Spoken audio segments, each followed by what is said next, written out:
Hi guys, welcome back to the channel. So today we are going to discuss a few competitive level questions. Uh, there will be about 5 questions and these will definitely help you for your preparations. Let's start with the questions. So this is the first question.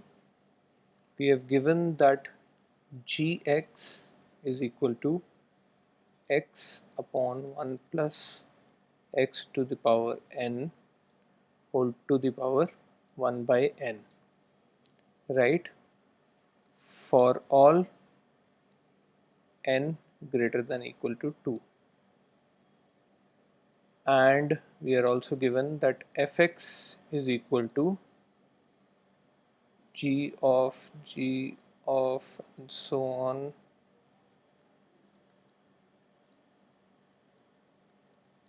Now this is n times, okay, so the g function is n times.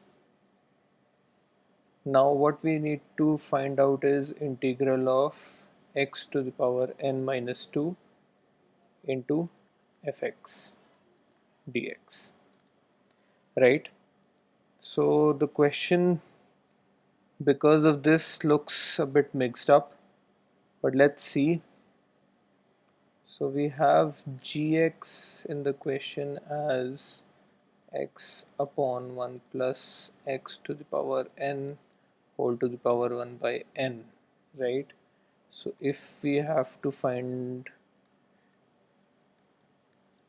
g of gx, this will be x upon 1 plus x to the power n whole to the power 1 by n upon 1 plus x upon 1 plus x to the power n power 1 by n to the power n whole to the power 1 by n, right?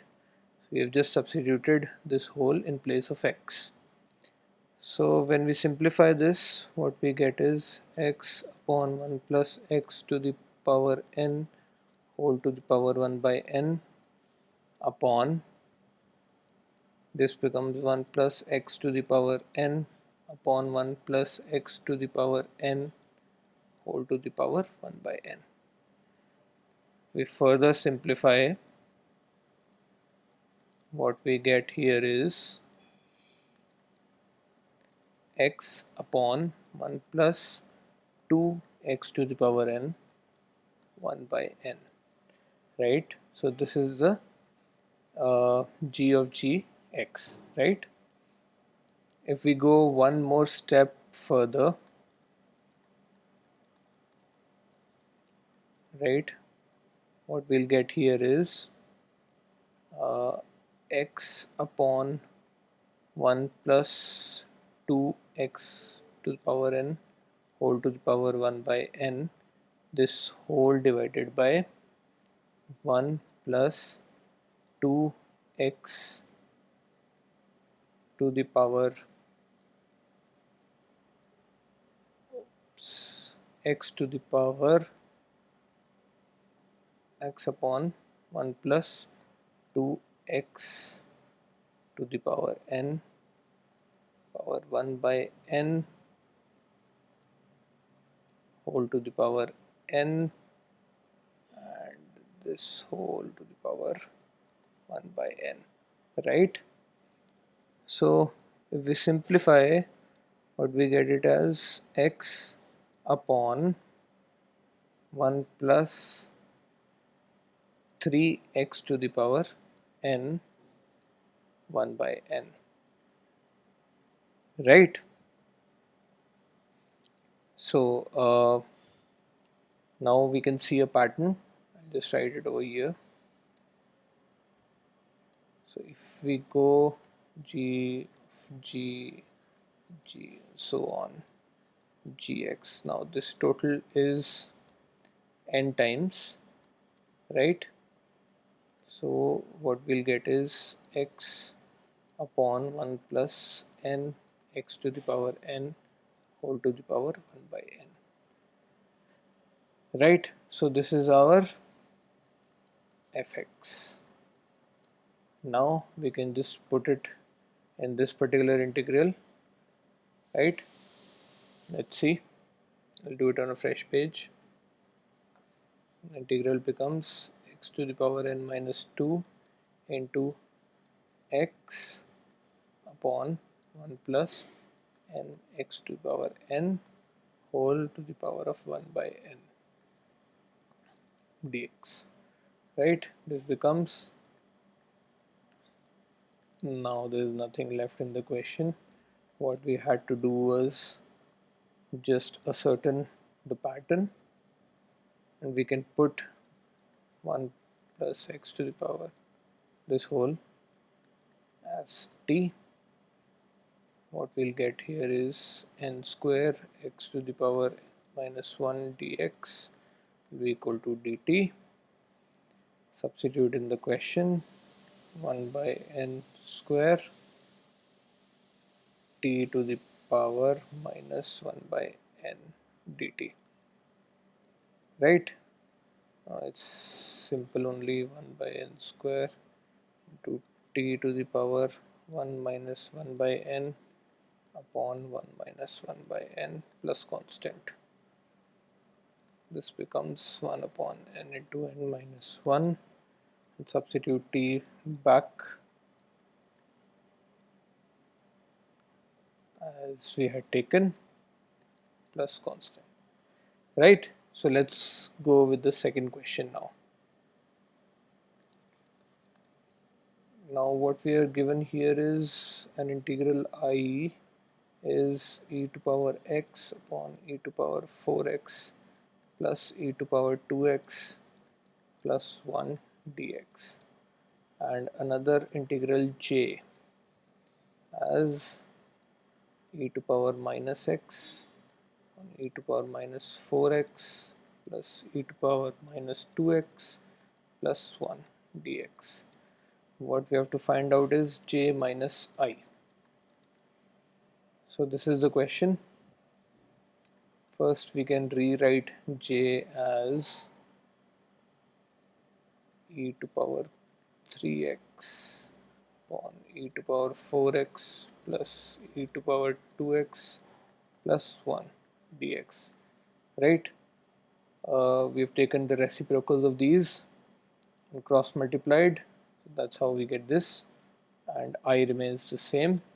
So my j minus I will become as e to power 3x minus e to power x upon e to power 4x plus e to power 2x plus 1 dx, as denominator are same, right? Now I can put e to power x as t, so e to power x dx becomes dt, right? And my integral becomes 1 e to power x will be taken out. This will be t square minus 1 upon t to power 4 plus t square plus 1 dt. We can divide by t square on both numerator and denominator.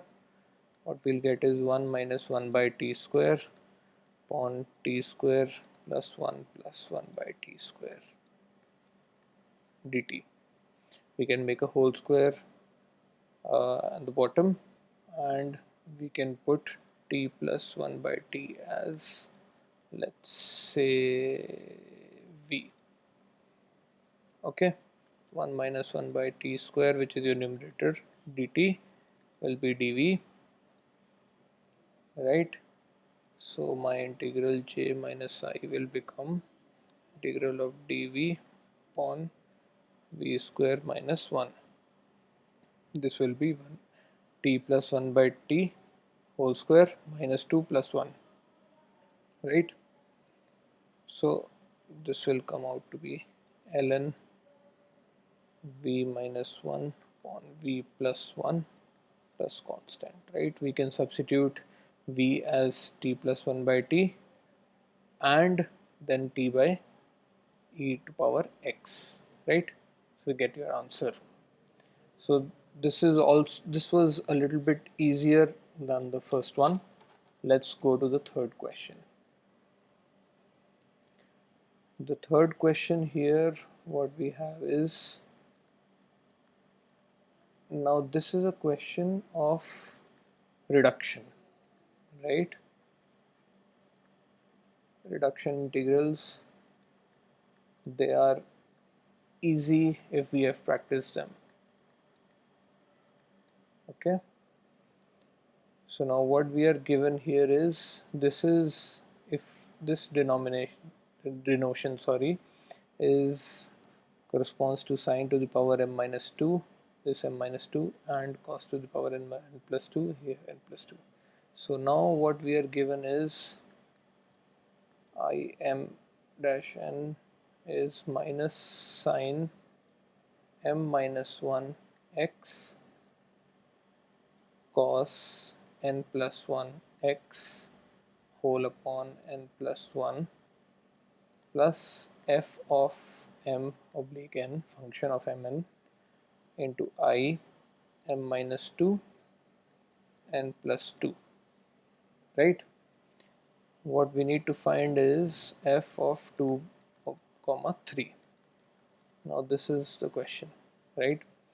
So to solve it at a quick pace, what we'll do is, uh, let us take p is equal to sine of m minus 1 x cos n plus 1 x, and we take the derivative with respect to x, right? So what we get over here is sine of m minus 1 x into n plus 1 cos to the power n x into minus sine x, right? Cos derivative is minus sine x plus cos n plus 1 x into m minus 1 sine m minus m minus 2 x into cos x. Further we simplify, what we get is minus n plus 1 sine to the power mx cos to the power n x plus cos n plus 2x sine m minus 2 x, and here, okay, I'll write it here, m minus 1, right? So now if we see, if we integrate both sides, integrating both sides, we get p over here again. Now this becomes minus n plus 1, this is I m comma n, right? Because of this form, it's the same thing, plus m minus 1 into I m minus 2 n plus 2, right? It's the same. Now what we did was, we took p as this was done because, if we can see, if we, if we have done the derivative, doing the derivative we have reduced it in imn and im minus 2 and n plus 2, right? That is why we have taken p as this. Now we'll further simplify and bring it in this form, right? What we can rewrite it as, this will become as negative sine m minus 1 x cos n plus 1 x upon n plus 1 plus m minus 1 upon n plus 1 I m minus 2 n plus 2, right? This is our p itself, right? We've just rewritten the equation and it's in this form, right? So we have got f of m comma n is m minus 1 upon n plus 1. Substituting f of 2 comma 3, we get 1 by 4, right? Okay, next question. So we've given a function from R to R right? It's a continuous function,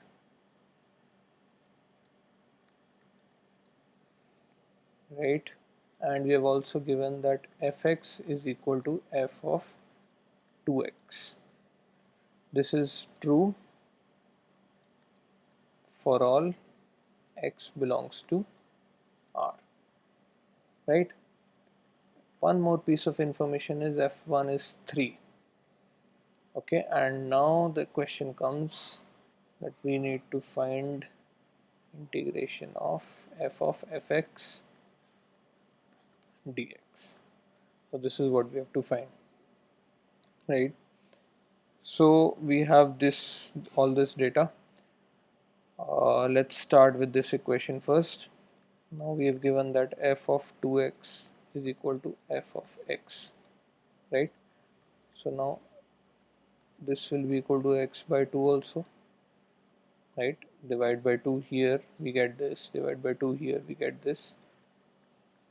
X upon 2 square also. This continues. We can also say it is equal to x upon 2 to power n, right? And when n tends to infinity, this will become f of 0. So in short, fx is equal to f of 0, right? Because f is what's given, f is continuous, right? So this statement holds true. Okay, now if fx is equal to f of 0, right, so that means f is also constant function, right? So f is constant, that means fx is nothing but f at 1 also, right? And f1 is already given as 3. So our question just reduces to minus 1 to 1 3 dx, because f is a constant. This we can solve it as 6, right? We'll get to definite very soon, but then this was one such question, so I've taken it up. So the last question, what we have given here is, it's a multiple choice question, guys. We get multiple choice questions in IITs, so it's better to practice them as well. This is given as tan inverse fx minus 2 upon 3 tan inverse gx plus c, right? So we have to tell which of the statements are true.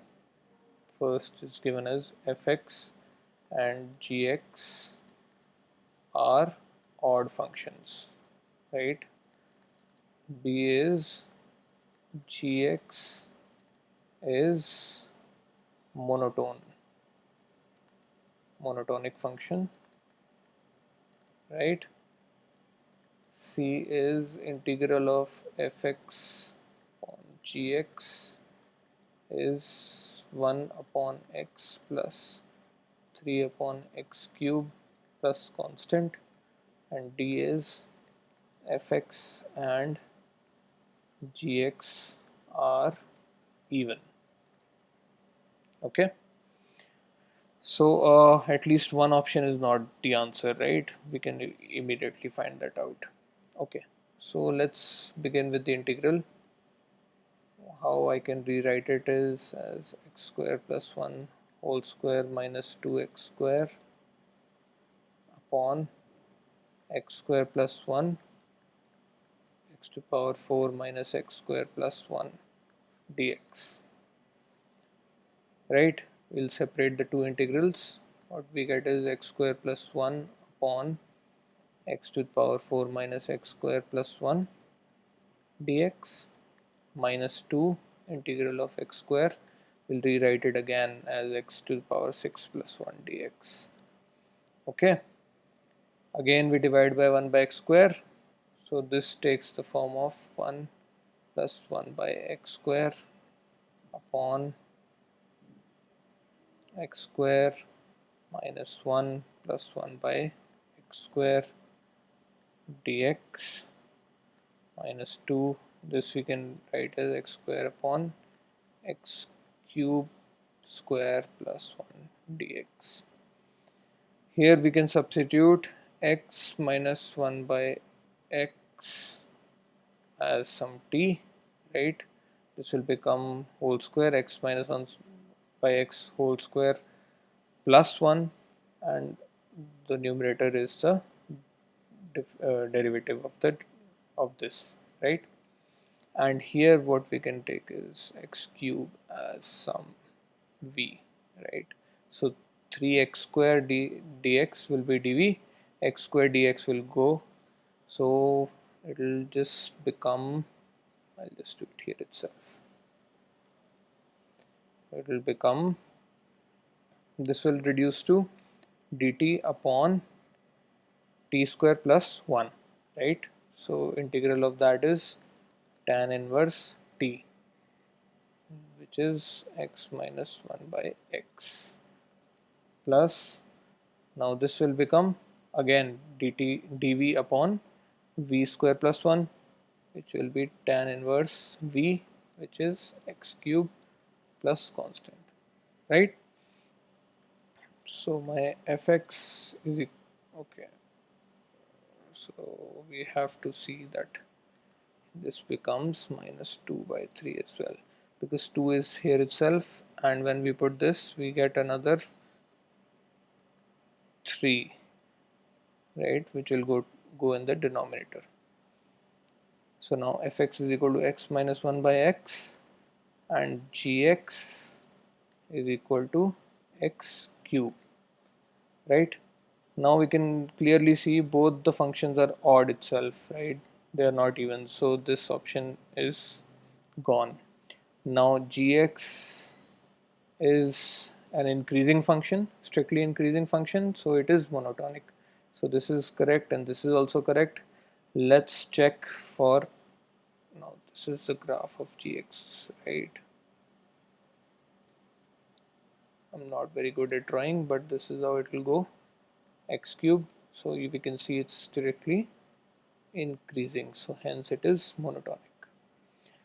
Now the last thing, fx upon gx, what we get here is integral of 1 upon x square minus 1 upon x to the power 4 dx.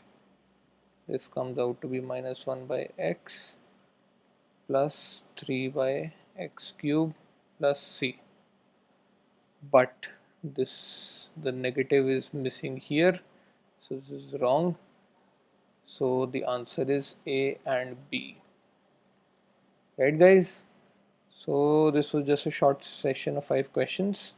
Hope you enjoyed them, and keep on practicing, and I'll get back again with some more questions, right? Thank you so much.